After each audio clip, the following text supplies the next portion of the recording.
사랑하는 아과뷰학의 성도 여러분, 안녕하십니까? 이 시간 여러분과 경건의 시간 교제를 나누도록 하겠습니다.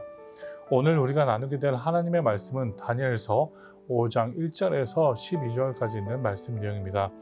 오늘 말씀 2절과 그리고 4절은 이렇게 기록하고 있습니다. 벨세살이 술을 마실 때 명하여 그의 부친 느부갓네살이 예루살렘 성전에서 탈취하여 온 금, 은 그릇을 가져오라 하고 명하였으니 이는 왕과 귀족들과 왕후들과 후궁들이 다 그것으로 마시려 함이었더라. 4절, 그들이 술을 마시고는 그 금, 은, 구리, 새, 나무, 돌로 만든 신들을 찬양하니라 라고 말씀을 기록하고 있습니다. 오늘 말씀의 내용을 보게 된다면 벨사살이라는 왕이 등장합니다. 이 왕은 예루살렘에서 탈취한 그 모든 것들을 종합하여서 자신들의 우상을 숭배하며 그것으로 술을 마시는 것을 볼 수 있습니다. 이것을 통해서 우리는 하나님을 믿지 않고 하나님을 두려워하지 않는 자들에게 일어나는 일들을 말씀을 통해서 볼 수 있습니다. 즉 하나님을 극도로 두려워하지 않고 하나님을 섬기지 않는 백성에게 일어나는 행위들이라는 것을 오늘 말씀 보여주는 것이죠. 사랑하는 아과뷰학의 성도 여러분, 우리는 지금 어떤 모습으로 살아가고 있습니까? 우리는 하나님의 백성이라면 이런 행위는 절대 우리 가운데 있으면 안 되는 것입니다. 그렇기 때문에 우리는 항상 깨어서 하나님의 말씀을 살아가고 있는지, 그 말씀을 두려워하며 그 말씀을 지키려고 노력하고 있는지 다시 한번 점검해 봐야 합니다. 이어서 오늘 말씀 내용을 보게 된다면 말씀 5절은 이렇게 기록하죠. 그때 사람의 손가락들이 나타나서 왕궁 촛대 맞은편 석회벽에 글자를 쓰는데 왕이 그 글자 쓰는 손가락을 본지라. 이에 왕이 즐기던 얼굴빛이 변하고 그 생각이 변민하여 널쩍다리 마디가 녹는 듯하고 그의 무릎이 서로 부딪힌지라 라고 말씀을 기록하고 있습니다. 그런 잔치가 지금 이루어지는 상황이었습니다. 우상 숭배와 예루살렘의 하나님의 도구들을 갖고 술을 마시는 그러한 퇴폐한 그런 상황이 일어나고 있었습니다.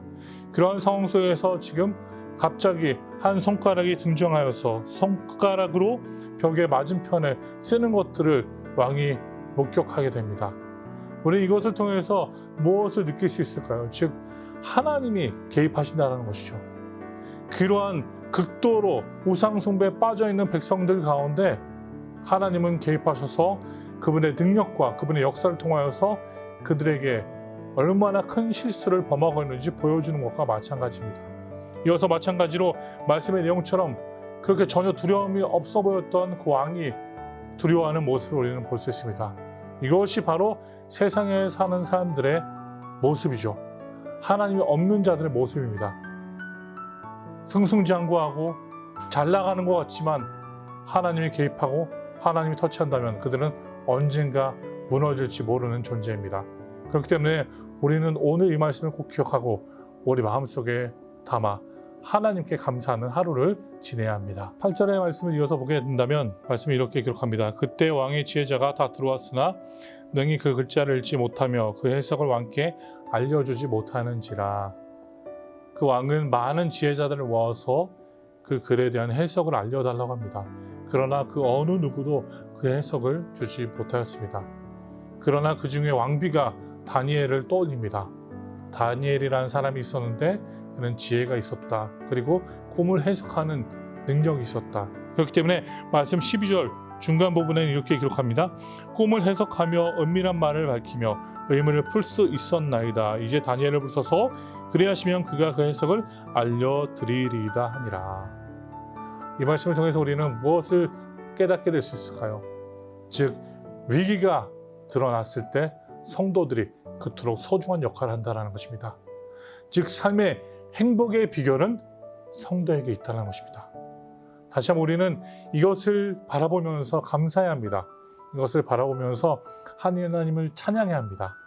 이것을 통하여서 역사하시는 하나님을 다시 한번 바라보며 우리가 온전한 성도로서 온전한 역할을 다하며 세상 사람들에게 진정한 빛과 소금의 역할을 다할 수 있도록 하나님께 도움을 요구해야 합니다. 그러한 우리 교회 성도님 되기를 다시 한번 소원합니다. 오늘도 축복된 하루가 되십시오.